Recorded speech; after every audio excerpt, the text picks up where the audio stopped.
क्या आप जानते हैं कि ये जाकिर नाइक है कौन? ভারতীয় ধর্মপ্রচারক ও বক্তা ডক্টর জাকির নায়েক আগামী নভেম্বরে ঢাকায় আসছেন।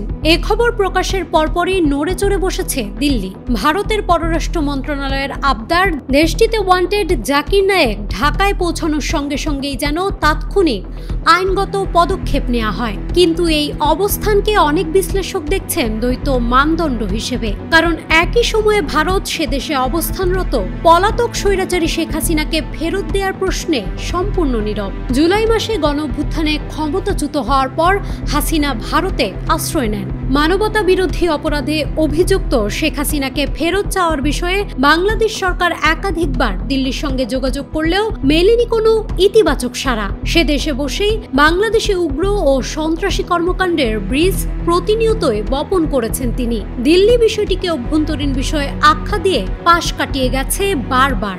অন্যদিকে মালয়েশিয়ায় দীর্ঘদিন ধরে বসবাসরত জাকির নায়েক 2016 সালে নরেন্দ্র মোদী সরকারের অভিযোগের মুখে দেশ ছাড়তে বাধ্য হন। তার বিরুদ্ধে ঘৃণামূলক বক্তব্য ও অর্থ পাচারের অভিযোগ আনা হয়। সেই বছরই তিনি মালয়েশিয়ায় আশ্রয় নেন।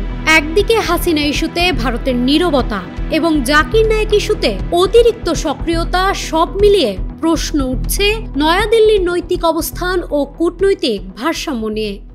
নিউজ ডেস্ক, মানব জমিন।